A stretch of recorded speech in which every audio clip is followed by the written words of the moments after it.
نحمده ونصلي على رسول الكريم اما بعد فاعوذ بالله من الشيطان الرجيم بسم الله الرحمن الرحيم رب اشرح لي صدري ويسر لي امري واحلل عقدة من لساني يفقهوا قولي اللهم فقهنا في الدين اللهم ارنا الحق حقا وارزقنا اتباعه وارنا الباطل باطلا وارزقنا اجتنابه اللهم الهمني رشدي واعذني من شر نفسي ربي اعوذ بك من همزات الشياطين واعوذ بك ربي ان يحضرون اللهم فقهنا في الدين۔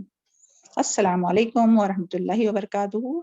چلے آج ہم لوگ سورہ کہف انشاءاللہ شروع کرنے جا رہے ہیں۔ اس کی فضیلت کے بارے میں دیکھیں گے اور بھی اس کے بارے میں معلومات حاصل کرنے کی کوشش کریں گے، اور آیت نمبر 1 to 6 کی پہلے تلاوت سنتے ہیں، اس کے بعد میں مزید معلومات حاصل کرنے کی کوشش کریں گے۔ یہاں بیٹھے بیٹھے دعا کیجیے اللہ تعالیٰ جو کچھ یہاں پڑھا جاتا ہے سنا جاتا ہے اللہ تعالیٰ ہم لوگوں کے دلوں میں جذب کرائے اور ہم سب کو اس کے مطابق مرتے دم تک اخلاص کے ساتھ عمل کرنے کی توفیق عطا فرما، آمین ثم آمین۔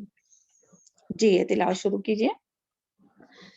اعوذ باللہ من الشیطان الرجیم بسم اللہ الرحمن الرحیم الحمد للہ الذی انزل على عبده الكتاب ولم يجعل له عوجا قيما لينذر بأسا شديدا من لدن ويبشر المؤمنين الذين يعملون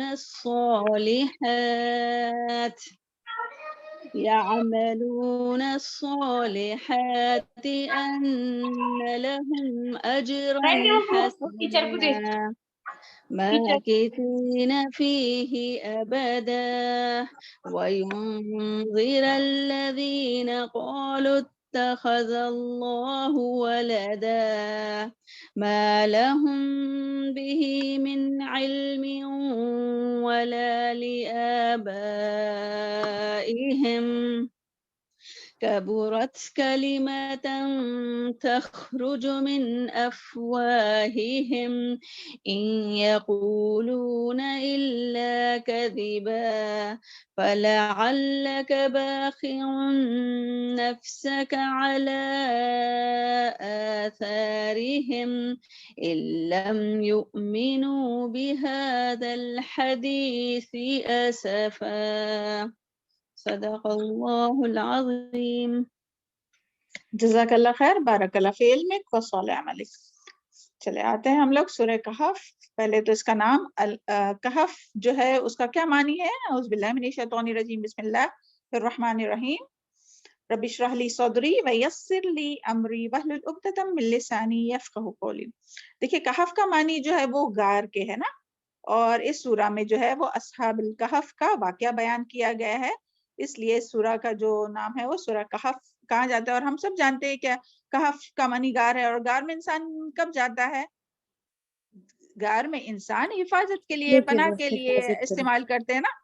تو اس سورہ کے ذریعے بھی الحمدللہ ثم الحمدللہ اللہ تعالیٰ نے دشمن سے پناہ میں رہنے کے لیے یہ سورہ جو ہے نا، آگے انشاءاللہ ہم لوگ سب اس کے بارے میں اور دیکھیں گے۔ ہاں تو یہ غار میں پناہ لینے کے لیے ہے، تو اسی طرح جب ہم اس کو پڑھیں گے سمجھیں گے تو ہم اپنے دشمن سے حفاظت میں آ جائیں گے انشاءاللہ۔ اور دشمن کون ہے؟ دجال، جس کا ذکر اس میں آیا ہے انشاءاللہ، وہ آگے دیکھیں گے۔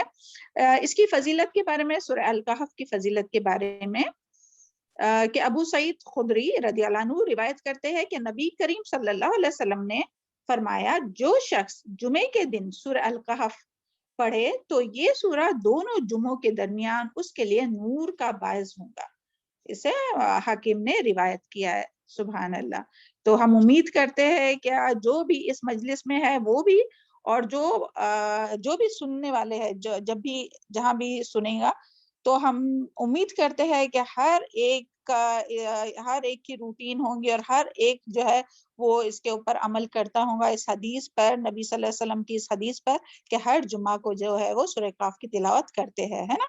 اور اگر جو نہیں کرتے تو انہیں کر لینا چاہیے، اگر ابھی سے شروع نہیں کیا ابھی تک تو ابھی سے ہر جمعہ کو سورہ کہف کی تلاوت کرنی ہے ہم سب کو، تو اسے نور نصیب ہوتا ہے. سبحان اللہ.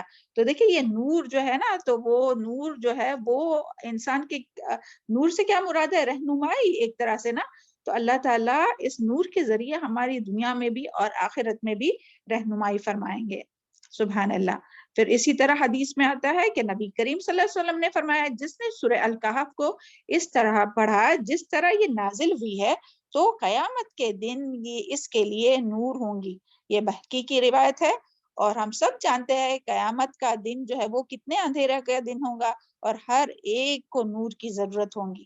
تو ہمیں کتنا یعنی، اور وہ بھی دیکھیے یہاں کیا بات آئی ہے کہ جس طرح نازل ہوئی، یعنی بالکل صحیح مخارج، صحیح تجوید، ترتیل کے ساتھ پوری کوشش کرنا چاہیے کہ اس کو صحیح اس کو پڑھ سکے. اللہ تعالی ہم سب کو توفیق عطا فرمائے کہ ہم اس کی سورہ کہف کی بھی اور اسی طرح پورے قرآن کی بھی تلاوت کا حق ادا کرنے کی توفیق عطا فرمائے اللہ تعالی ہم سب کو.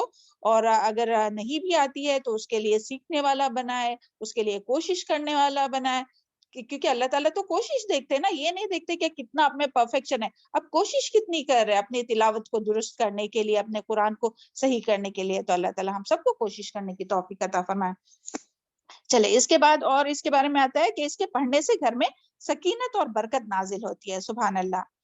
اس کے بارے میں ایک آتا ہے کہ ایک مرتبہ ایک صحابی نے سورہ کہف پڑھی، گھر میں گھوڑا بھی تھا، وہ بدکنا شروع ہو گیا. انہوں نے غور سے اوپر کی طرف دیکھا کہ کیا بات ہے، تو انہیں ایک بادل نظر آیا جس نے انہیں ڈھانپ رکھا تھا. صحابی نے اس واقعے کا ذکر جب نبی کریم صلی اللہ علیہ وسلم سے کیا تو آپ صلی اللہ علیہ وسلم نے فرمایا قرآن پڑھا کرو، قرآن پڑھتے وقت سکینت نازل ہوتی ہے. یہ صحیح بخاری میں حدیث آئی ہے 5011، اور اس سے ملتے جلتے جو ہے وہ بہت سے اور بھی حدیث ہے کہ جس سے پتہ چلتا ہے کہ جب سورہ کہف جو پڑھتے ہیں تو سکینت نازل ہوتی ہے اور کس طرح سے وہ ہوتا ہے. تو سبحان اللہ. اور ہم سب جانتے ہیں سکینت یعنی کیا ہے، یعنی اور سکینت کیوں ہوتی ہے، کیونکہ اس وقت جو ہے وہ فرشتوں کا نزول ہوتا ہے، تو اس کی وجہ سے فرشتوں کی میت میں فرشتوں کی ساتھ کی وجہ سے جو ہے وہ دل میں اطمینان، سکون قلب اور رحمت نصیب ہوتی ہے. سبحان اللہ. تو اللہ تعالی ہم سب کو توفیق عطا فرمائے اور اپنی اولاد کو بھی، اور کہ ہم سب جو ہے وہ مرتے دم تک ہر جمعہ کو جو ہے وہ اس کی تلاوت کرے اور ہمیشہ جو ہے وہ قرآن کی تلاوت اپنے گھر میں کرتے رہے. کیونکہ دیکھیں جب ہم لوگ گھر میں اپنے قرآن مجید کی تلاوت کرتے ہیں نا تو آسمان سے ایک نور جیسا وہ نظر آتا ہے اس گھر سے نکلتے ہوئے. سبحان اللہ. تو کیا ہم نہیں چاہتے کہ اپنے گھر سے وہ نکلے نور؟ اور جو بھی اس کی اور بھی بہت سی فضیلت جو ہم لوگ دن رات سنتے ہیں الحمدللہ. تو اللہ تعالی ہم لوگوں کو دن رات جو ہے وہ قرآن مجید کی تلاوت شوق سے کرنے کی توفیق عطا فرمائے. پھر اس کے آیت نمبر 1 اور 10 جو ہے نا اس کی، تو اس کے بارے میں جو فضیلت آئی ہے کہ اس کے بارے میں جو حدیث آئی ہے کہ ابو درداء رضی اللہ عنہ بیان کرتے ہیں کہ نبی کریم صلی اللہ علیہ وسلم نے فرمایا جو شخص سورہ کہف کی ابتدائی 10 آیت حفظ کر لے تو وہ دجال سے محفوظ رہیں گا. یہ صحیح مسلم کی حدیث ہے. اور جب آخری 10 آئیں گی، اور یعنی دوسرے حدیث میں آخری 10 آیات کے بھی بارے میں ہے کہ آخر کے جو 10 آیات حفظ کریں گا اس کے بارے میں ہے کہ وہ دجال کے فتنے سے محفوظ رہیں گا. اللہ تعالی ہم سب کو دجال کے فتنے سے محفوظ رکھے. اور پھر اسی طرح ایک روایت میں یہ بھی آتا ہے کہ یہ سورت نازل ہوئی تو 70,000 فرشتے اس کے ساتھ نازل ہوئے. سبحان اللہ. کتنے فرشتے؟ 70,000 فرشتے اس کے ساتھ نازل ہوئے تھے.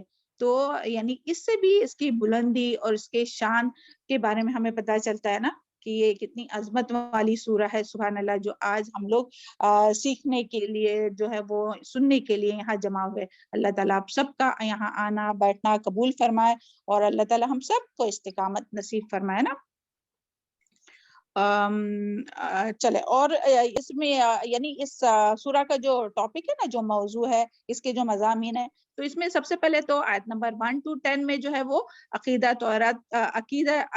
کو یعنی انسان کے عقیدے کو درست کیا گیا ہے. اور اس کے بعد جو ہے وہ سورہ کہف میں جو ہے وہ 4 جو ہے وہ واقعات، جو سٹوریز جو ہے نا وہ اللہ تعالیٰ نے بیان کیے.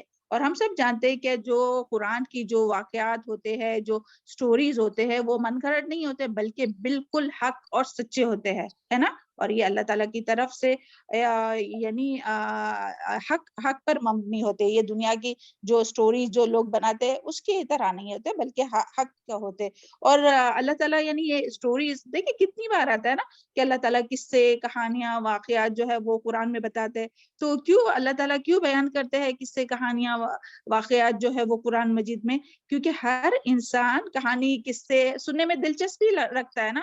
تو سبحان اللہ یعنی اللہ تعالیٰ اللہ کے کلام کو یعنی اچھی طرح سے اپنے بندوں تک پہنچانے کے لیے, سمجھ میں آنے کے لیے اور دلچسپی دلانے کے لیے دیکھیں سبحان اللہ کس سے کہانیاں جو ہے وہ کر کے بیان کرتا ہے تاکہ ہم لوگ جو ہے وہ اچھی طرح سے اس کو سنیں. اللہ کرے کہ ہم لوگ اچھی طرح سے اس کو سننے والے, بیان کرنے والے, سمجھنے والے اور عمل کرنے والے ہو پورے قرآن پر, ہے نا.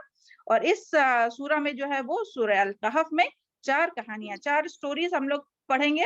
اور اس کی جو کہانی جو ہے نا وہ صرف ایسی کہانی نہیں بلکہ اس کا مورل بھی ہے. ہر کہانی کی یعنی اس کا مورل بھی ہے اور ہر کہانی میں ایک آزمائش کا ذکر ہے. دیکھیں سب سے پہلی جو کہانی آئے گی نا, جو واقعہ آئے گا, جو قصہ آئے گا, وہ کس کا ہے؟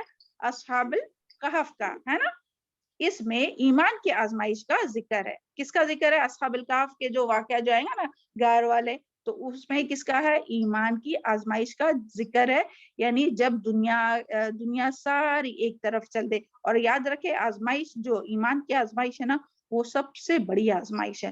اللہ تعالی ہم سب کے ایمان کی حفاظت فرمائے. اور ہم سب دیکھتے یہ جو اپنا دور جو ابھی چل رہا ہے نا وہ فتنوں کا دور ہے, ہم لوگ فتنوں کے دور میں, تو اس میں اپنے ایمان کو بچانا کتنا ضروری ہے اور کتنا مشکل ہے. تو جب دنیا ساری ایک طرف چل رہی ہو, حالات ناموافق ہے اور دین پر چلنا بڑا مشکل ہے, تو پھر کس طرح سے جو ہے وہ اپنے ایمان کو بچایا جائے وہ اس کے ذریعے ہم لوگ دیکھیں گے انشاءاللہ. پھر اسی طرح نیکسٹ جو ہے وہ باغ والوں کا قصہ ہے. اور اس میں کیا ہے, کس کی آزمائش ہے باغ والوں کے قصے میں؟ مال کی. جی بارک اللہ فی علمک, مال کی آزمائش ہے. باغ والوں کے قصے میں مال کی آزمائش ہے. اور یہ بھی ہم سب جانتے ہیں کہ جب مال آتا ہے تو تکبر آتا ہے اور انسان جو ہے وہ مال دینے والے کو بھول جاتا ہے اور آخرت کو بھول جاتا ہے. اور وہ بس یہ ٹیمپرری جو دنیا کی ہے نا, جو مٹیریلسٹک جو چیزیں, بس اسی میں کھو جاتا ہے.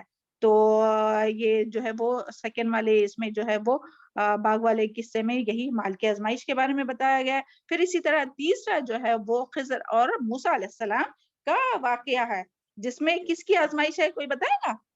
خضر اور موسیٰ علیہ السلام علم کی. جی بارک اللہ فی علم. جی علم کی آزمائش ہے. جی علم کی آزمائش ہے. یعنی علم بڑی نعمت ہے سبحان اللہ, لیکن علم آنے کے بعد اگر کسی میں تکبر آئے تو یہ بہت ہی بڑی آزمائش ہوتی ہے نا. کہ علم آ گیا اور اس کے بعد تکبر, کہ اپنے آپ کو بڑا سمجھنے لگا اور عاجزی ختم ہو گئی, تو یہ بہت بڑی آزمائش ہے. تو اللہ تعالیٰ سے ہمیشہ ہم لوگوں کو دعا کرتے رہنا چاہیے کہ اللہ تعالیٰ ہم لوگوں کو تکبر سے محفوظ رکھے. کیونکہ دیکھیں ساری نیکیاں جو ہے نا, یعنی وہ حدیث یاد کیجئے کہ وہ جو ہے وہ جنت میں نہیں جائیں گا جس کے دل میں رائی کے دانے برابر بھی تکبر ہو. یعنی کوئی یہ سمجھے نا کہ ہاں بھائی ہم تو قرآن کا علم حاصل کر رہے ہیں, ہم تو قرآن سیکھنے والے قرآن کے طالب علم ہیں, تو تکبر آیا اور ہم سب جانتے ہیں, تو یہاں سے جو ہے وہ اس کا زوال شروع ہو جائے گا. اللہ تعالیٰ ہم سب کو ان کے تکبر سے محفوظ رکھے, اور یہ بہت بڑا فتنہ ہے, اللہ تعالیٰ اس سے محفوظ رکھے. پھر اسی طرح چوتھی جو سٹوری ہے, جو واقعہ ہے, وہ ذوالقرنین کا واقعہ ہے, جو کہ پاور یا کرسی یا اقتدار اس کی آزمائش ہے نا. یہ بھی ساری چیزیں جو جب انسان کو پاور ملتا ہے تو وہ پھر مبتلا ہوتا ہے نا, کہ وہ سمجھتا ہے کہ بھائی اس کے پاس سب کچھ آ گیا ہے, تو یہ بھی بہت بڑی آزمائش ہے. تو ان واقعات کا اس میں ذکر ہے. تو یعنی یہ سارے واقعات, اور پھر اس کا پھر دجال کے ساتھ کیا تعلق ہے, یہ سارے 4 جو واقعات ہے تو ان کا دجال, سب سے پہلے تو ہم لوگ دیکھتے ہیں دجال کسے کہتے ہیں. دجال یعنی دجل سے آگے بھی انشاءاللہ ہم بتائیں گے. اور دجل کا کیا مطلب ہے؟ دھوکا, ڈسپشن, ہے نا. تو انسان کو پتہ ہی نہیں چلے گا کہ وہ دھوکا کھا رہا ہے یا دھوکے میں آ گیا ہے دجال کے. اللہ تعالیٰ ہم سب کو دجال کے فتنے سے محفوظ رکھے. اور دجال کا ان ساری باتوں سے جو تعلق ہے نا وہ یہ کہ دجال جو ہے وہ لوگوں کو کہیں گا کہ یعنی جب وہ آئیں گا نا دجال, جب خروج ہوگا دجال کا, تو وہ کیا کہیں گا کہ میرے اوپر ایمان لاؤ, میں خدا ہوں. اپنے آپ کو کیا کہیں گا؟ خدا ہوں. تو یہ کیا ہے دجال جو ہے وہ تو یعنی ایمان کا جی خود کو خدا کہیں گا اور خود پر ایمان لانے کے لیے کہیں گا، تو وہ بہت بڑی آزمائش ہے۔ اللہ اپنے ایمان کی حفاظت فرمائے، اللہ تعالیٰ ہم لوگوں کو ایمان کی آزمائش سے محفوظ رکھے۔ اس کے لیے ہم لوگوں کو کیا کوشش کرنا چاہیے؟ اپنے ایمان کو ہمیشہ بڑھانے کی کوشش کرتے رہنا چاہیے۔ اور ایمان کس طرح بڑھتا ہے بتائیے جلدی سے؟ نیک عمل سے، ہے نا؟ ایمان کیسے بڑھتا ہے؟ نیک اعمال سے، ہے نا؟ جب ہم لوگ نیک عمل کریں گے ایمان بڑھیں گا، جب ہم گناہ کریں گے وہی جو ہے وہ ایمان پستی کی طرف جائیں گا۔ تو اللہ تعالیٰ ہم لوگوں کو گناہوں سے اور اللہ تعالیٰ کی نافرمانی کے کاموں سے محفوظ رکھے اور نیکیوں میں سبقت کرنے والا بنا اور اخلاص کے ساتھ نیکیاں کرنے کی توفیق عطا فرمائے۔ اللہم زدنا ایمانا و یقینا و فقہا، اللہ تعالیٰ ہمارے ایمان کو زیادہ کرے۔ اور پھر اسی طرح مال کی آزمائش، تو اللہ تعالیٰ جو ہے وہ اللہ تعالیٰ نے جو ہے وہ اللہ تعالیٰ اس کو خزانے عطا کریں گا، کس کو؟ آزمائش بنا کر بھیجا گیا ہے نا دجال، تو خزانے عطا کریں گا، یعنی سارے خزانے سونے چاندی سب خزانے جو ہے وہ اس کے پیچھے چلیں گے۔ پھر اسی طرح علم کی آزمائش، یعنی دجال کے پاس علم ہوگا اور وہ لوگوں کو بتائیں گا کہ تیرا باپ کون ہے، اور پھر مرا ہوا ہوگا تو اس کو زندہ بھی کر کے دکھائیں گا، تو یہ بھی اللہ تعالیٰ اس کے پاس دیں گا۔ اور پھر جو اس پر ایمان لائیں گا تو پھر اس کی تو پھر یعنی جو اس کی بات مانیں گا تو اس کی تو پھر آخرت برباد اور دنیا بھی برباد، ہے نا؟ تو اللہ تعالیٰ ہم سب کو دجال کے یعنی دیکھیں کس طرح سے وہ آزمائش کس طرح سے، یعنی دجال جو ہے وہ آزمائش کس طرح سے ہے۔ ایمان کے لیے آزمائش بنے گا، مال کے لیے آزمائش، مال کے ذریعے آزمائش، علم کے ذریعے، اور پھر پاور کے بھی ذریعہ، یعنی اللہ تعالیٰ اس کے ہاتھ میں پاور دیں گا، وہ یعنی ایک کونے سے تو دنیا کے دوسرے کونے تک جو ہر جگہ جو ہے وہ اپنی حکومت اس کی ہر طرف اس کی چھا جائیں گی، صرف ہر جگہ وہ جائیں گا، صرف 2 جگہ پر وہ نہیں جا سکیں گا، مکہ اور مدینہ میں وہ داخل نہیں ہو سکیں گا۔ تو یہ کچھ باتیں تھی اس کے یعنی اس سورہ کے متعلق۔ چلے آگے ہم لوگ دیکھتے ہیں اس کے نزول کے بارے میں، سورہ کہف کے شان نزول کے بارے میں۔ اعوذ باللہ من الشیطان الرجیم۔ ابن عباس رضی اللہ عنہ روایت کرتے ہیں کہ قریش مکہ نے یہود کے پاس مدینہ میں 2 آدمی بھیجے نبی صلی اللہ علیہ وسلم کی نبوت کے بارے میں پوچھنے کے لیے۔ تو انہوں نے کہا کہ تم لوگ ان سے 3 سوال، صلی اللہ علیہ وسلم سے 3 سوال کرو، اگر وہ جواب دے تو سمجھ لو کہ وہ نبی ہے، اگر نہیں جواب دے تو سمجھ لیں یعنی اس کے خلاف۔ تو ان لوگوں نے یعنی جو مشرکین مکہ جو ہے وہ جانتے تھے کہ یہ جو اہل کتاب ہے ان کی کتابوں میں سب ان کو علم ہے، تو اس کے لیے وہ گئے ان کے پاس پوچھنے کے لیے نبی صلی اللہ علیہ وسلم کے بارے میں۔ تو یہود نے کیا کہا، یعنی یہ تو ہم یہود نے، اور یہ جو سورہ کہف جو ہے نا وہ مکی سورہ ہے، اور یہ کہاں گئے؟ مدینہ میں گئے یہود سے پوچھنے کے لیے۔ تو یہود نے کہا کہ ان سے 3 سوال آپ صلی اللہ علیہ وسلم سے پوچھے، تو اگر وہ صحیح جواب اگر غلط جواب دے تو اس کا مطلب کہ وہ جھوٹے ہیں۔ تو انہوں نے کیا سوال پوچھنے کے لیے کہا یہود نے آپ صلی اللہ علیہ وسلم سے مشرکین کو، کہ ان نوجوانوں کا کیا حال ہے جو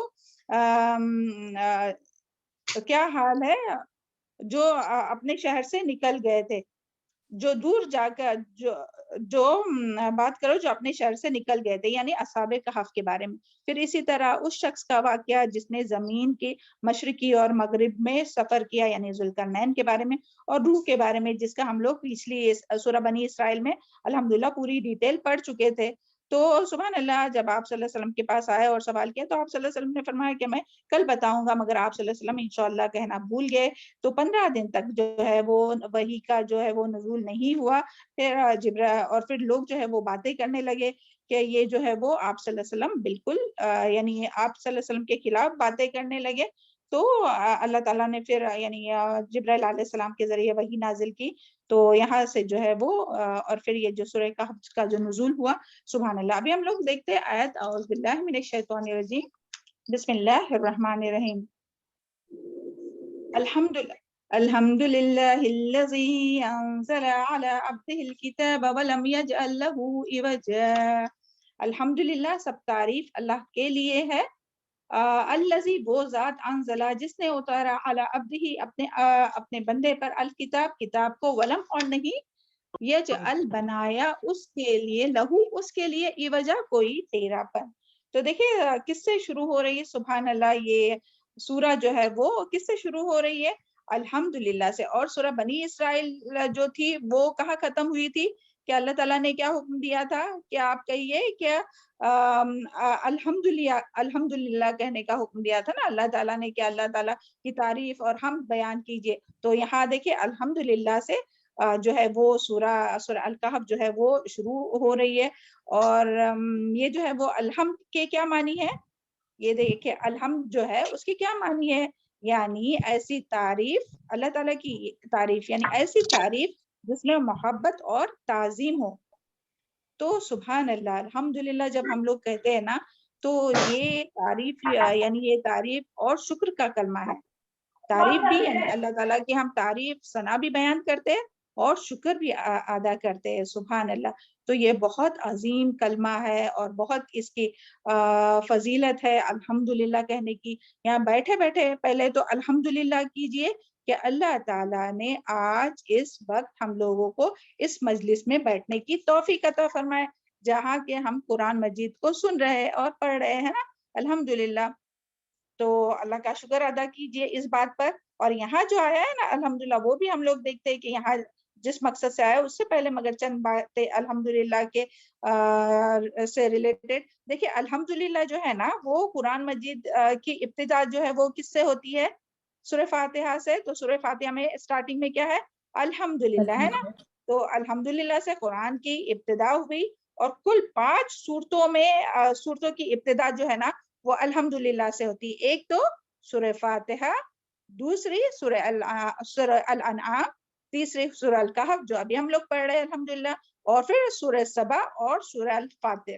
تو ان میں جو ہے وہ ان سوروں کی ابتدا جو ہے وہ الحمدللہ سے ہوئی ہے. اسی طرح اس کلمے اور یہ قرآن میں ٹوٹل جو ہے وہ 38 مرتبہ یہ لفظ استعمال ہوا ہے. سبحان اللہ. 38 بار جو ہے وہ الحمدللہ کا لفظ استعمال ہوا ہے. اور یہ ایک دعائیہ کلمہ ہے، اللہ کی تعریف کا کلمہ ہے نا. اور اس کی وجہ سے یعنی الحمدللہ کہنے کی وجہ سے نعمتوں کی حفاظت ہوتی ہے. تو یہاں پھر سے بیٹھے بیٹھے الحمدللہ کہیے. ہاں. اور اس کی فضیلت کے بارے میں آتا ہے، حدیث ہے کہ رسول اللہ صلی اللہ علیہ وسلم نے صرف یہاں الحمدللہ کے بارے میں ہم لوگ بات کریں، اس کے بعد میں پھر آیت کے اوپر آتے ہیں انشاءاللہ. دیکھیے رسول اللہ صلی اللہ علیہ وسلم نے فرمایا کہ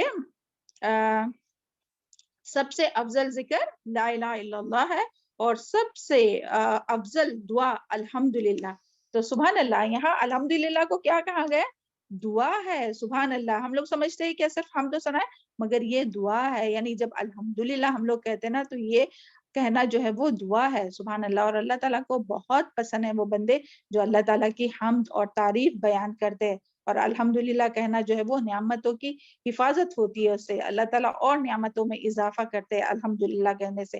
اس کے لیے اللہ تعالیٰ سے دعا کیجئے کہ اللہ تعالیٰ ہم لوگ کو ہر حال میں الحمدللہ کہنے کی توفیق عطا فرمائے. اور دیکھیں اپنے پیارے نبی صلی اللہ علیہ وسلم کا بھی کیا طریقہ تھا کہ جب بھی یعنی کچھ کام ہوتا تھا اچھا کام تو کیا کہتے تھے، کیا فرماتے تھے کہ الحمدللہ الذی وبنعمتہ تطمئن الصالحات. اور جب کوئی غیر موافق کام ہوتا، کوئی ایسی بات سنتے یا کچھ تو کیا کہتے تھے آپ صلی اللہ علیہ وسلم؟ الحمدللہ علی کل حال. یاد رکھیں گے چھوٹی چھوٹی سی باتیں ہیں یہ، ہے نا، چھوٹے چھوٹے سے کلمات ہے. الحمدللہ علی کل حال یعنی ہر حال میں. یعنی جو بھی ہے آپ کو مشکل ہو رہی ہے، مشقت ہو رہی ہے، بیماری ہے، تکلیف ہے، تنگی ہے، تو ہمیں کیا کرنا چاہیے؟ الحمدللہ علی کل حال یعنی ہر حال میں اللہ تعالیٰ کا شکر ہے. تو اللہ تعالیٰ کو بہت پسند ہے ایسے بندے جو ہر حال میں اللہ تعالیٰ کی حمد اور تعریف کرتے، اللہ کا شکریہ ادا کرتے. الحمدللہ. اور جب نعمت ملے تو پھر یہ کہنا کہ الحمدللہ الذی وبنعمتہ تطمئن الصالحات. الحمدللہ. اور پھر اسی طرح یعنی اللہ تعالیٰ کو یہ پسند ہے کہ لوگ اس کی حمد کریں. اور اس کے بارے میں ایک اور حدیث آتی ہے کہ نبی صلی اللہ علیہ وسلم نے فرمایا جس بندے کو اللہ تعالیٰ کسی نعمت سے سرفراز فرمائے اور وہ اس پر الحمدللہ کہے. امیجن کیجئے نعمت، ہاں کوئی بھی نعمت. پھر سے سنیے حدیث. جس بندے کو اللہ تعالیٰ کسی نعمت سے سرفراز فرمائے اور وہ اس پر الحمدللہ کہے. ابھی نعمت میں آپ امیجن کیجئے کوئی بھی جو بھی آپ کو نعمت ملی ہے، جو بھی رزق ملا ہے، جو بھی مال ملا ہے، جو بھی یعنی ہر چیز نعمت ہے نا جو اللہ تعالیٰ کی طرف سے آئی. آپ کو اچھی صحت ملی وہ بھی بہت بڑی نعمت ہے, سبحان اللہ, ہے نا. آپ کو اچھی اولاد ملی وہ بھی نعمت ہے. آپ کا آپ کے شوہر ہے, آپ کا گھر ہے. اور اللہ تعالیٰ نے سب سے بڑی تو نعمت, ابھی اس کا ذکر آئے گا انشاءاللہ کہ اللہ تعالیٰ یہاں کیوں الحمدللہ کہنے کے لیے کہہ رہے ہیں. تو یہ قرآن کے ملنے پر تو الحمدللہ سب سے پہلے تو ہمیں اس کے لیے ہی شکر ادا کرنا چاہیے. اور سب سے پہلے ہمیں اس پر بھی کہ اللہ تعالیٰ نے ہمیں مسلمان بنایا, الحمدللہ, ہے نا. اور جو بھی پھر ہم لوگ رزق کھاتے ہیں, کھانا پینا, جو بھی رزق میں بھی ساری چیزیں آتی ہے, مادی روحانی رزق, سکون ہے اپنے گھر میں ہے, حفاظت میں ہے, امن میں ہے, ساری چیزیں یہ. تو سبحان اللہ. تو یہ تو حدیث میں کیا ہے کہ جس بندے کو اللہ تعالیٰ کسی نعمت سے سرفراز فرمائے اور وہ اس پر الحمدللہ کہے, تو اس کا یہ حمد کہنا اس نعمتوں سے, اس نعمت سے افضل ہے جو اس نے حاصل کی. سبحان اللہ. یعنی وہ تمام نعمت سے کیا بہتر ہے, کیا افضل ہے, جو اس نے الحمدللہ کہا نا وہ. سبحان اللہ. کیونکہ دیکھیے باقی تمام نعمتیں تو چھن جانے والی ہے, جو بھی ہے وہ فانی ہے نا, یہ تو فانی دنیا ہے. مگر الحمدللہ جو ہے وہ ہمیشہ باقی رہنے والا ہے. اور ہم سب جانتے ہیں کہ الحمدللہ جو کہنا ہے وہ میزان کو بھر دیتا ہے الحمدللہ. تو اس کا میزان, وہ تو میزان میں تولا جائے گا نا, سبحان اللہ, اور میزان کو بھر دیں گا. تو بہت زیادہ اگر ابھی یعنی ہم لوگ کم کرتے ہیں تو ابھی آج سے انشاءاللہ اور زیادہ ہم لوگ حمد کرنے کی کوشش کریں گے ہر حال میں. اور ہمیشہ چلتے پھرتے الحمدللہ, ہر نعمت ملنے پر ایک لقمہ کھائے, پانی کا گھونٹ پیے, الحمدللہ, ہے نا. سبحان اللہ. چلے اب اس آیت میں کیوں آیا ہے الحمدللہ کہ الحمدللہ الذی انزل علی عبدہ الکتاب. تو اس آیت میں اللہ تعالیٰ نے نبی کریم صلی اللہ علیہ وسلم کو اپنا بندہ کہا ہے اور اپنا غلام کہا ہے. اور یعنی الحمدللہ اس لیے کہ اللہ تعالیٰ نے اپنے بندے پر کیا نازل کیا, کتاب نازل کیا. کتاب کا کیا معنی ہے, قرآن مجید. اور یہاں دیکھیے اللہ تعالیٰ نے نبی صلی اللہ علیہ وسلم کو اپنا بندہ کہا. سبحان اللہ. اللہ تعالیٰ ہم سب کو اپنے مخلص بندوں میں شامل کرے, ہے نا. تو اللہ تعالیٰ نے یہاں نبی کریم صلی اللہ علیہ وسلم کو اپنا بندہ کہا, جس طرح سے سورہ الاسراء میں بھی ہم لوگ پڑھ چکے کہ سٹارٹ میں ہی کہ سبحان الذی اسری بعبدہ, ہے نا, کہ پاک ہے وہ ذات جو لے گیا اپنے بندے کو. تو وہاں بھی یہ اس کا ہی ذکر تھا کہ اپنا بندہ کہا نبی صلی اللہ علیہ وسلم کو. تو یہ یعنی بہت شان اور عظمت کی بات ہے کہ اللہ تعالیٰ نے آپ صلی اللہ علیہ وسلم کو اپنا بندہ کہا, اپنا غلام کہا. یعنی یہ نہیں کہا کہ اللہ, یہ نہیں آیا کہ اللہ یعنی اللہ تعالیٰ نے نبی صلی اللہ علیہ وسلم کو بیٹا نہیں بنایا, جیسے کہ بعض جو لوگ ہیں اہل کتاب یہود اور نصارہ, جیسے کہ عیسیٰ علیہ السلام کو کیا سمجھتے ہیں, وہ اللہ تعالیٰ کا بیٹا تو نہیں ہے. جو تمام انبیاء جو ہے وہ اللہ تعالیٰ کے بندے ہیں, غلام ہے, اور بیٹا نہیں ہے کوئی, ہے نا. اور آپ کی یعنی اس سے آپ کی عبد ہی جو بات ہے نا, تو اس سے آپ کی شان اور عظمت میں اضافہ ہوتا ہے. اور یہ جو آیت ہے نا, آیت نمبر 1 سے لے کے تو 5 تک, تو اس میں جو ہے وہ آیت نمبر 1 سے 5 تک, اس میں ہم لوگ قرآن کی عظمت کے بارے میں, قرآن مجید کی عظمت کا اس میں بیان ہے. سبحان اللہ. اور اس آیت میں اللہ تعالیٰ نے اپنی بڑائی کس بات پر بیان کیے تھے کہ الحمدللہ, جو ہم لوگ پیچھے سورہ فاتحہ جب ہم لوگوں نے پڑھے تھے نا, الحمدللہ رب العالمین, تو اس میں تو اور بھی بہت سی صفات تھی نا اللہ تعالیٰ کی کہ الحمدللہ رب العالمین. یعنی کیوں اللہ تعالیٰ کی تعریف تھی, کیونکہ اللہ تعالیٰ ہی جو ہے وہ رب ہے, مالک یوم الدین ہے, وہ رحمان ہے, وہ رحیم ہے نا. تو وہ ساری تعریف تھی اور اللہ تعالیٰ ہی کے لیے ہے سب جو کچھ بھی ہے. یعنی ساری نعمتیں جو ہے وہ اللہ تعالیٰ کی طرف سے دی ہوئی. اور سبحان اللہ, ہم لوگ اللہ تعالیٰ کی جو نعمت ہے نا وہ گن بھی نہیں سکتے. وَإِن تَعُدُّوا نِعْمَتَ اللَّهِ لَا تُحْصُوهَا, اتنی نعمتیں ہیں. تو اس کے اوپر جو ہے وہ اللہ تعالیٰ کا شکر اور حمد آیا تھا. اور ابھی یہاں اس آیت میں جو ہے نا, الحمدللہ الذی انزل علی عبدہ الکتاب, تو یہاں کتاب کے ملنے پر اللہ تعالیٰ الحمد کہنے کو کہہ رہے. سبحان اللہ. یعنی اللہ تعالیٰ کی بڑائی, اللہ تعالیٰ کی حمد, اللہ تعالیٰ کی تعریف. تو یہ جو نعمت ہے نا وہ تمام نعمتوں سے بڑھ کر ہے. کہ ہم لوگ اس کو نعمت سمجھتے ہیں, یہ جو ہم لوگ بیٹھے اس کلاس میں جو قرآن کا علم حاصل کر رہے, کیا ہم لوگ سمجھتے ہیں کہ یہ بہت خیر کثیر ہے؟ سمجھنا چاہیے کیونکہ یہی خیر کثیر ہے نا کہ جی الحمدللہ بالکل اللہ تعالیٰ کا بہت احسان ہے کہ اللہ تعالیٰ نے ہم لوگوں کو ان بہترین لوگوں میں شامل کیا جس کے بارے میں حدیث میں کیا آتا ہے خیرکم من تعلم القرآن وعلمہ، کہ تم میں سب سے بہترین وہ ہے جو قرآن سیکھے اور سکھائے. تو اللہ کا کتنا شکر کریں گے. حالانکہ ہم لوگ تو اس قابل بھی نہیں تھے نا. کیا ہم لوگ اتنے نیک متقی پرہیزگار تھے؟ تو اللہ تعالیٰ نے ہمیں یہ عطا کیا. جس طرح سے آپ صلی اللہ علیہ وسلم نے اپنے بندے ہے نا کیا فرمایا، اپنے بندے پر قرآن نازل کیا، کتاب نازل کیا. تو اسی طرح آج اللہ تعالیٰ نے ہمیں یہ اتنی بڑی نعمت دی ہے. تو اللہ تعالیٰ کا بہت احسان ہے. اللہ تعالیٰ نے یعنی ہم لوگوں کو چنا. اتنی دنیا میں اتنے لوگ ہیں، اپنے خود کے ہی گھر میں دیکھیں کتنے اپنے آپ کی خود کے کتنے بھائی بہن ہوں گے، کتنے رشتے دار ہوں گے، نسبی سسرالی، تو ان میں سے آپ کو چنا ہے. تو اس پر بہت بڑا اللہ تعالیٰ کا ہم یہاں بیٹھے بیٹھے پہلے دل سے شکر ادا کیجیے. الحمدللہ قرآن کے ملنے پر، ہے نا. الحمدللہ. اور اسے نعمت ماننا چاہیے ہم لوگوں کو کہ واقعی یہ سب سے بڑی نعمت ہے. تو جس چیز کو ہم لوگ نعمت مانتے ہیں، سمجھو کوئی مانتا ہے کہ ہاں صحت بہت بڑی نعمت ہے، اوکے، یا کوئی کسی چیز کو، کوئی اپنی اولاد کو، کوئی کسی کو مانتا ہوگا، تو کیا کوئی پسند کرے گا کہ اسے کبھی بھی وہ چھن جائے؟ کہ اپنی اولاد اللہ نہ کرے، اللہ تعالیٰ سب کو آزمائشوں سے محفوظ رکھے، سب کے نعمتوں میں اور رزق میں بہت سی برکت ڈالے، اہل و عیال میں اور سب میں. تو کوئی پسند کرے گا کہ اس سے چھن جائے؟ تو جب اللہ تعالیٰ کہہ رہے کہ شکر ادا کیجئے اس کتاب کے ملنے پر کہ جو اللہ تعالیٰ نے اپنے بندے پر اتاری ہے. کیوں اتاری ہے؟ تاکہ بندوں کی، تمام انسانوں کی جو ہے وہ رہنمائی کی جائے اس پر. تو کیا ہم میں سے کوئی یہ پسند کرے گا کہ یہ جو نعمت ہے جو ہمیں ملی ہے وہ چھن جائے؟ تو کیا ہمیں بس لمیٹڈ پیریڈ تک اس کو لینا ہے کہ ہاں اپنا جو کورس ہے وہ کمپلیٹ ہو گیا پھر چھوڑ دیے؟ نہیں، اس کو مرتے دم تک اس کو چمٹ کر رہنا ہے، اس کو تھامے رہنا ہے، اس کو پکڑے رہنا ہے، اس کو پڑھنا ہے، سیکھنا ہے، سمجھنا ہے، اور قبر میں جانے تک جو ہے اس کا علم حاصل کرنا ہے، اس کے مطابق عمل کرنا ہے، اور اس کی تعلیمات کو دوسروں تک پہنچانا ہے. تو اللہ تعالیٰ ہم سب کو اس کی توفیق عطا فرمائے. تو یہاں یہی ہے کہ اس بات پر بیان کی ہے اللہ تعالیٰ نے، یعنی الحمد اسی لیے بڑائی اللہ تعالیٰ کی اسی لیے کہ بیان کیے کہ اپنے بندے کی ہدایت کے لیے قرآن کریم نازل فرمایا، جو ایک عظیم ترین نعمت ہے جو اس نے اپنے بندے پر اتاری، یعنی کہ پیارے نبی صلی اللہ علیہ وسلم پر. اللہ تعالیٰ نے اس کتاب کے ذریعے تمام انسانیت کو خیر پہنچائی ہے، یعنی اس کے ذریعے جو ہے وہ تمام انسانیت کے لیے. صرف کیا یہ صرف مسلمانوں کے لیے آئی ہے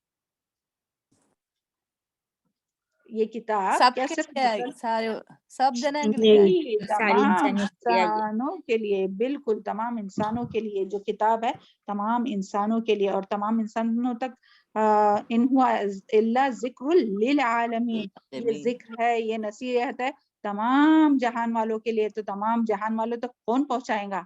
آپ صلی اللہ علیہ وسلم تھے. آپ صلی اللہ علیہ وسلم کے ذریعے اتنے صحابہ، اور صحابہ کے ذریعے اتنے تابعین، تبع تابعین، اور اتنے مسلمانوں تک، اور یہ ہم تک پہنچا کیونکہ انہوں نے محنت کی، کوشش کی، جدوجہد کی اس کے لیے.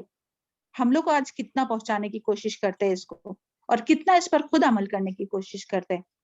اللہ تعالیٰ ہم سب کو توفیق عطا فرمائے کہ ہم لوگ اس کو سیکھے، سمجھے، اس پر عمل کرے، اور جو بھی ایک بھی بات آپ کو سمجھ میں آئی آپ دوسروں کو بتائیں، تو اس پر عمل ہوگا، ہے نا، اور اس پر پھر ایمان لانا ہمارا اور شکر ادا کرنا پورا ہوگا.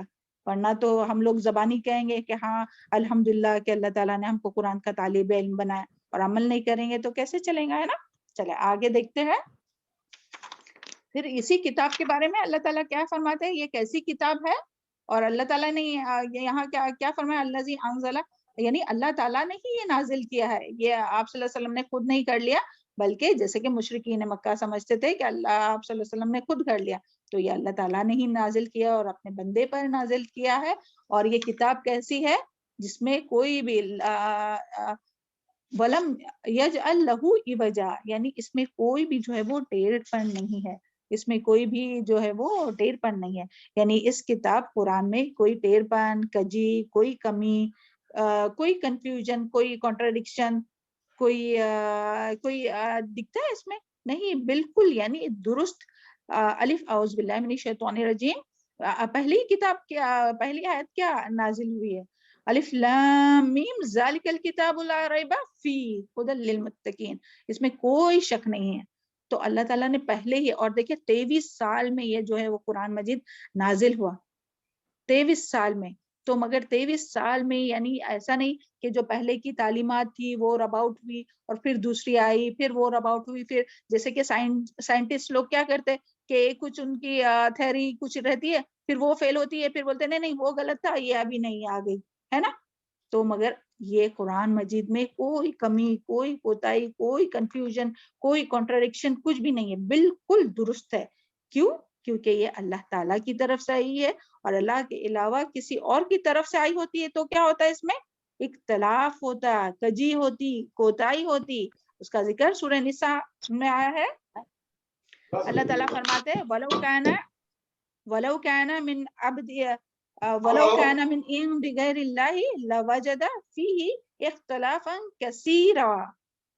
اگر ولو کہنا، اگر یہ ہوتا من عند غیر اللہ، اگر غیر اللہ کی طرف سے اگر کتاب ہوتی نا تو البتہ آپ ضرور دیکھتے اس میں اختلاف کثیرہ، بہت زیادہ۔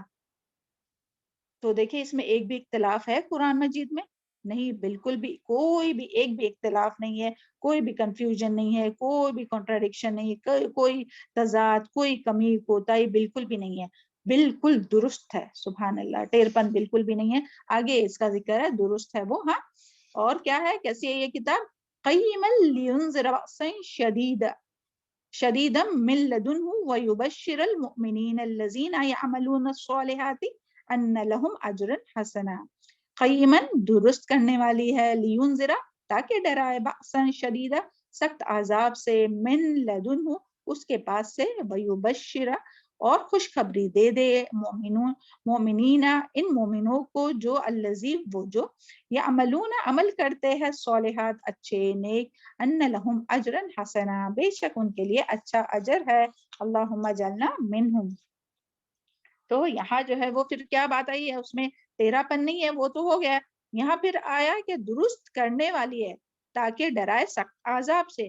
قیمن کے ہم لوگ معنی دیکھتے ہیں، اس کے مفہوم دیکھتے ہیں۔ قیمن یعنی یہ کتاب قرآن مجید بالکل سیدھی ہے، بالکل درست ہے، اس میں کوئی ٹیر پن نہیں ہے۔ قیمن کا ایک معنی ہے یعنی یہ خود بھی سیدھی ہے اور سیدھا کرنے والی ہے۔ قرآن مجید جو ہے وہ سمجھنے کی کوشش کیجئے، قرآن مجید جو ہے وہ بالکل سیدھی، بالکل درست ہے، کوئی اس میں ٹیر پن نہیں۔ اور اگر کوئی دوسرا ٹیرا ہوگا نا، یعنی ہم لوگ انسانوں میں سے ٹیرے ہوں گے نا درست، تو اس کو درست کرنے والی ہے۔ سبحان اللہ، سبحان اللہ۔ دیکھیں آپ سوچئے کہ جب سے ہم لوگ قرآن کے طالب علم بنے، ہمارے اور اس کے طالب علم ہونے سے پہلے ہمارے اندر کیا کیا خرابیاں تھی، اور اب جو ہے وہ قرآن جب ہم لوگ پڑھ رہے تو کہاں کہاں اپنی اصلاح ہوئی ہے، کس طرح سے ہم لوگوں کی اصلاح ہوتی ہے۔ پھر بھی بہت سی برائیاں ہیں، اللہ کرے کہ وہ بھی دور ہو جائے، اللہ تمام برائیوں سے محفوظ رکھے، ہے نا۔ تو لیکن قرآن مجید جو ہے وہ خود درست ہے، سیدھی ہے، اور سیدھا کرنے آئی ہے۔ اور کس کو سیدھا کرنے والی ہے؟ درست کرنے والی ہے لوگوں کے عقیدے کو، سوچ کو، ان کے اعمال کو، زندگیوں کو سیدھا کرنے والی ہے۔ اور پھر اسی طرح اس کا ایک معنی کیا ہے؟ یہ کتاب، پہلے ایک معنی سمجھ میں آ گیا آپ کو کہ قرآن کیا ہے؟ قرآن مجید بالکل درست ہے، سیدھی ہے، ہاں، اور یہ سیدھا کرنے آئی ہے، درست کرنے آئی ہے۔ کس کو؟ لوگوں کے عقیدے کو، ہے نا، پھر سوچ کو، لوگوں کے افکار کو، اعمال اور زندگیوں کو۔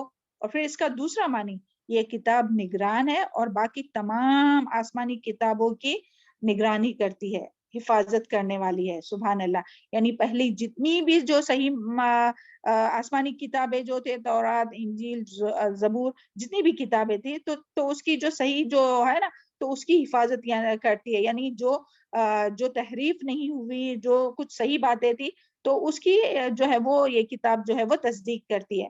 یعنی اگر ہمیں دیکھنا ہے کہ ان کے کتابوں میں، آسمانی کتابوں میں کچھ لکھا ہوا ہے وہ درست ہے یا نہیں، تو ہم دیکھیں گے قرآن میں اس کا بیان ہے کہ نہیں۔ تو قرآن جو ہے وہ نگران ہے تمام کتابوں پر، کیونکہ ان کی کتابوں میں تو تحریف ہو گئی نا، سبحان اللہ، محفوظ نہیں رہی۔ تو پچھلی کتابوں کے انحراف، غلط تشریحات کو درست کرنے والی ہے یہ۔ سبحان اللہ. یعنی اس کا مطلب یہ کہ بندوں کی دینی اور دنیائی معاملات کی اصلاح کرنے والی ہے. جو لوگ اس کتاب پر ایمان لاتے ہیں انہیں سیدھی راہ پر چلنا آسان کرتی ہے، یعنی استقامت عطا کرتی ہے. اللہ تعالیٰ ہم کو مرتے دم تک اس کو مضبوطی سے تھامنے والا اور اہل القرآن میں شامل کر رہے، جو قرآن کو پڑھنے والے ہو، سیکھنے والے ہیں، سمجھنے والے، عمل کرنے والے اور ان تعلیمات کو دوسروں تک پہنچانے والے. پھر یہاں یہ قیم سمجھ میں آ گیا نا. پھر دیکھتے لیونذر باسن، اور پھر یہ کیوں آئی ہے؟ تاکہ ڈرائے، تاکہ وارن کرے، تاکہ خبردار کرے. انذار جو ہے نا، پیار محبت سے، شفقت سے ڈرانا، وارن کرنا اور یعنی خبردار کرنا. تو یعنی کہ اس سے پہلے کہ وہ بڑا دن، وہ سخت حالات آئی، اور یہاں جو ہے نا بأساً شدیدہ، یعنی کہ خبردار کرے اس سے پہلے کہ وہ بڑا دن، وہ سخت حالات آئے، اس سے پہلے یہ لوگوں کو وارن کرنے آئی ہے. یعنی یہ قرآن کا مقصد ہے. یہ کیوں آئی ہے؟ لوگوں کو وارن کرنے کے لیے، یعنی بڑے دن کے آنے سے پہلے، سخت دن کے آنے سے پہلے لوگوں کو خبردار کرنے آئی ہے. اور بأساً شدیداً کے مختلف اس میں بھی جو ہے وہ اس کے مفسر نے مختلف اس کے معنی کیے. دیکھیں بأساً شدیداً جو ہے نا، تو ایک تو معنی یہی اس کا ہوگا کہ سخت عذاب، یعنی کہ آخرت کا عذاب، اس سے خبردار کرنے آئی ہے. پھر اسی طرح یہ جو بأساً ہے نا، تو اس کا جو یعنی بأساً جو ہے وہ جمع ہے، اور بأس جو ہم لوگ پڑھتے ہیں، دیکھیں ہم لوگ کس میں پڑھ چکے ہیں؟ سورہ البقرہ آیت نمبر 770، اس میں ہم لوگ پڑھ چکے ہیں نا، وَالصَّابِرِينَ فِي الْبَأْسَاءِ وَالضَّرَّاءِ وَحِينَ الْبَأْسِ. تو اس میں دونوں بھی آئے، جمع کی حالت میں بھی آیا فی البأساء اور حین بأس، یعنی کہ تو یہاں بأس یہاں جو ہے وہ بأسن کا کیا معنی ہے کہ سختی، مصیبت، بھوک، تکلیف. یہ اور صرف اگر باس آیا نا، یعنی واحد میں آیا، تو اس کا مطلب ہے جنگ. تو اس سے یعنی لوگوں کو اس سے وارن کرنے والی ہے. تو تفسیر میں آتا ہے کہ اس سے مراد جو ہے وہ جو بڑا فتنہ جو آنے والا ہے نا، اور وہ کون سا فتنہ ہے؟ دجالی فتنہ. تو اس سے وہ آگاہ کرنے آئی ہے. دجال کی جو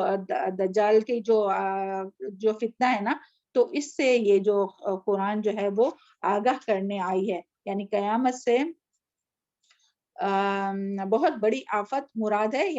یہاں جو ہے وہ باسن شدیدہ سے ایک معنی جو ہے کہ بہت بڑی آفت، یعنی کہ دجالی فتنوں کی طرف اشارہ ہے جو قیامت سے پہلے آنے والا ہے، اور قرآن اس سے وارن کرنے، خبردار کرنے کے لیے آئی ہے کہ وہ مومن کے لیے سخت ترین امتحان ہوگا. اللہ تعالی ہم سب کو دجال کے فتنے سے محفوظ رکھے نا. اور پھر اسی طرح باسن شدیدہ کا ایک معنی ہے، مفسر نے یہ بھی کیے ہے کہ یعنی باسن کے معنی جنگ کے ہے. تو وہ کون سی جنگ ہوں گی؟ تو وہ جنگ جو قیامت سے پہلے واقع ہونے والی ہے، ایک بہت بڑی جنگ ہونے والی ہے، جسے المحلمۃ العظمیٰ کہا جاتا ہے. تو یہ جو ہے وہ بڑی جنگ ہونے والی ہے، جو کہ قیامت سے پہلے خیر اور شر کے درمیان بہت بڑی ایک جنگ ہونے والی ہے، جس میں بہت یعنی اس کے بارے میں بہت لمبی حدیث ہے، وہ ابھی ہم نہیں بتائیں گے. انشاءاللہ پھر کبھی موقع ملے گا تو وہ حدیث بھی یہاں بتائیں گے. مگر اس کا ایک معنی یہ بھی کیا گیا ہے کہ وہ بھی فتنہ ہوگا، کیونکہ اس کے بعد ہی فوراً سے دجال کا فتنہ آئے گا. مگر زیادہ یاد رکھنے کی یہی بات ہے کہ یہ 3 معنی آپ یاد رکھیں: آخرت کا جو ہے عذاب وہ، اور پھر اسی طرح دنیا میں جو بھی سختی، مصیبت، بھوک، تکلیف تو وہ، اور پھر اسی طرح دجال کا فتنہ. بس یہ 3 باتیں آپ یاد رکھیں. پھر اس کے بارے میں ہم لوگ دیکھتے ہیں کہ ہم سب جانتے ہیں کہ دجال کے بارے میں آپ صلی اللہ علیہ وسلم نے جو ہے وہ یعنی وارن کیا ہے، اور تمام انبیاء نے جو ہے وہ دجال کے بارے میں، جتنے بھی انبیاء ہیں نا، تو انہوں نے اپنی قوم کو دجال کے بارے میں وارن کیا ہے. اور اس کے بارے میں آپ صلی اللہ علیہ وسلم نے جو فرمایا کہ جناب آدم کی پیدائش سے لے کر قیامت کے قائم ہونے تک دجال کا فتنہ سب سے بڑا فتنہ ہوگا. اور دجال کی جو علامت ہے نا، اس کے بارے میں بھی آپ صلی اللہ علیہ وسلم نے خبردار کیا کہ حضرت حذیفہ رضی اللہ عنہ نبی کریم صلی اللہ علیہ وسلم سے بیان کرتے کہ آپ صلی اللہ علیہ وسلم نے فرمایا دجال جب نکلے گا تو اس کے ہاتھ میں پانی اور آگ ہوں گی، جس کو لوگ پانی سمجھیں گے وہ در حقیقت جلانے والی آگ ہوں گی، اور جس کو لوگ آگ سمجھیں گے وہ ٹھنڈا میٹھا پانی ہوگا۔ یعنی دیکھیے کس طرح سے وہ اس کی آزمائش ہے نا، تم میں سے جو شخص اس کو پائے وہ اس کی آگ میں واقع ہو جائے، وہ ٹھنڈا عمدہ پانی ہوگا، اور بے شک دجال کی آگ برابر سطح والی ہوں گی، اس پر موٹا سا آبلہ ہوگا، اور اس کے دونوں آنکھوں کے درمیان کیا لکھا ہوگا؟ کافر کا لفظ لکھا ہوگا۔ ہر مومن شخص اسے پڑھ لے گا، خواہ وہ لکھنا جانتا ہو یا نہیں جانتا ہو۔ یہ صحیح بخاری کی حدیث ہے۔ اور پھر اسی طرح دجال کے بائیں آنکھ کا دجال کی جو بائیں آنکھ ہے وہ کانی ہوں گی، اس کے جسم پر کثرت سے بال ہوں گے۔ یہ بھی ہمیں حدیث سے، مسلم کی حدیث سے پتہ چلتا ہے، اور یہ بھی پتہ چلتا ہے کہ عیسیٰ علیہ السلام جو ہے وہ دجال کو لد یعنی کہ لد شہر کے دروازے پر قتل کریں گے۔ اور دجال سے بچنے کے جو بچاؤ کے جو طریقے ہیں تو اس کے لیے کیا ہے، ہمیں ہمارے پیارے نبی صلی اللہ علیہ وسلم نے کون سی دعا سکھائی ہے؟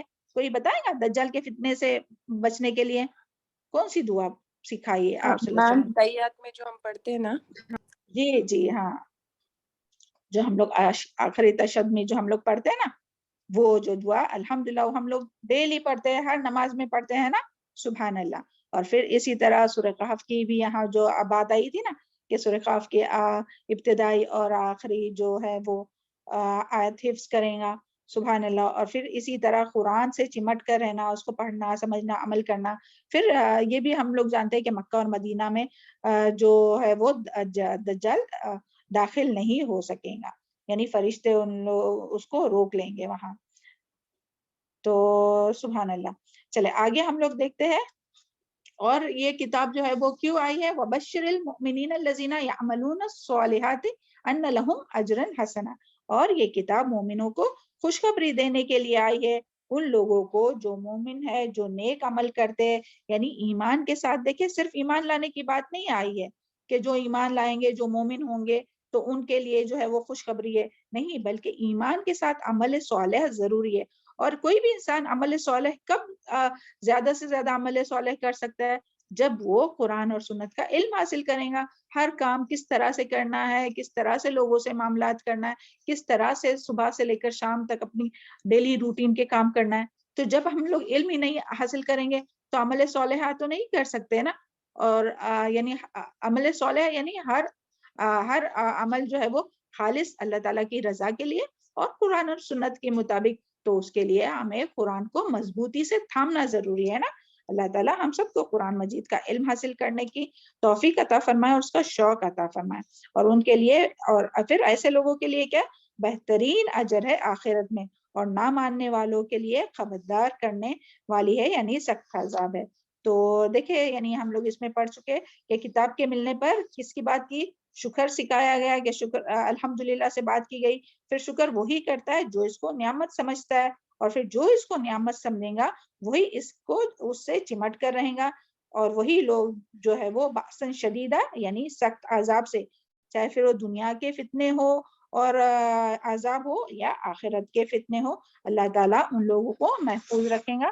اللہ تعالیٰ ہم سب کو قرآن مجید کے ذریعے محفوظ رکھے۔ چلے اتنی آیت سمجھ میں آ گئی آپ لوگوں کو؟ جی میم الحمدللہ میم۔ جی میم الحمدللہ۔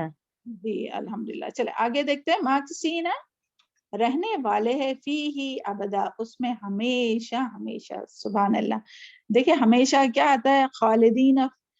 خالدین فی ہی ابدا، کہ اس میں ہمیشہ ہمیشہ رہنے والے، مگر دیکھیں یہاں ماکسین فیہ، رہنے والے اس میں ہمیشہ ہمیشہ، یعنی لفظ جو ہے وہ بدل کر استعمال ہوا۔ تھوڑا اس کے اوپر آتے پہلے دیکھتے ہیں کہ اس میں کیا بات آئی ہے، کہ یعنی ان لوگوں کو جو اس قرآن کے ساتھ ایمان رکھتے ہیں، پھر عمل صالح کرتے ہیں اور اس کے ذریعے اپنے ایمان کی تصدیق کرتے رہتے ہیں، اور صرف زبانی نہیں دعویٰ کرتے کہ ہم قرآن پر ایمان لائے۔ قرآن سے بات شروع ہوئی تھی نا، دیکھیں فرسٹ آیت الحمدللہ الذی انزل علی عبدہ کتاب، تو قرآن سے بات شروع ہوئی کہ جو قرآن جب ان کو ملتا ہے تو اس پر ایمان لاتے ہیں، پھر اس کے ذریعے اپنی ایمان کی تصدیق کرتے ہیں، پھر وہ ایمان لا کر اس کا ایمان لانے کا حق ادا کرنے کی کوشش کرتے ہیں، یعنی اس کو اور حق ادا کرنا کیا ہے؟ اس کو صحیح مخارج، صحیح تجوید ترتیل کے ساتھ پڑھنا، پھر اس کو سیکھنا، سمجھنا اور عمل کرنا اور پھر اس کے مطابق زندگی گزارنا، یعنی عمل صالح جس کی بات پیچھے آیت میں ہوئی نا، وَيُبَشِّرُ الْمُؤْمِنِينَ الَّذِينَ يَعْمَلُونَ الصَّالِحَاتِ، جو نیک عمل کرتے ہیں تو سبحان اللہ پھر ان کے لیے کیا ہے، اچھا اجر ہے، اچھا بدلہ ہے، اور وہ جنت میں ہے جس میں وہ ہمیشہ رہنے والے ہیں۔ جنت کو یعنی جنت کو کبھی زوال نہیں ہوگا اور وہ کبھی ختم نہیں ہوگا۔ اور یہاں جو ماں کے سینہ کا جو لفظ آیا نا تو سبحان اللہ، یعنی جو اس کی اٹریکشن، جو اس کا جو یعنی اس کا جو شوق، اس کا جو دلچسپی، دیکھیں وہ جو ہے نا وہ کبھی ختم نہیں ہوگا۔ یعنی انسان اس کے سورہ کہف میں آخر میں بھی وہ آیت آئیں گی نا کہ وہاں کبھی وہ یعنی وہاں سے کبھی وہ نکلنا نہیں چاہیں گے۔ دیکھیں امیجن کیجئے جب ہم لوگ کوئی بھی نئی چیز لاتے ہیں تو کوئی بھی نئی چیز لاتے یا چلو کوئی اپنے نئے گھر میں شفٹ ہوئے تو پھر ہم لوگ کیا کرتے ہیں، کتنے خوش رہتے ہیں نا، یا کوئی نیو فرنیچر ہے سب کو دکھاتے رہتے ہیں، دیکھو یہ ہماری نئی چیز ہے، سبحان اللہ۔ تو وہ جو پہلے دن کی خوشی ہے وہ اگر 1 2 سال 3 سال کے بعد آپ کو کوئی آئے آپ کے پاس تو آپ کو وہ خوشی رہیں گی، وہ اس چیز کی جو نئی چیز آپ نے پہلے خریدی تھی یا پہلے آپ جس نئے گھر میں گئے تھے اور جو آپ کو خوشی تھی اور وہ جو آپ لوگوں کو دکھا رہے تھے وہ خوشی رہیں گی؟ وہ نہیں رہیں گی۔ لیکن جنت میں وہ جو پہلی جو خوشی ہے نا وہی برقرار، یعنی جو پہلی بار جو یعنی اللہم اجعلنا منہم، اللہم انی، بیٹھے بیٹھے دعا کیجئے 3 بار، اللہم انی اسألک الجنۃ الفردوس، اللہم انی اسألک الجنۃ الفردوس، اللہم انی اسألک الجنۃ الفردوس۔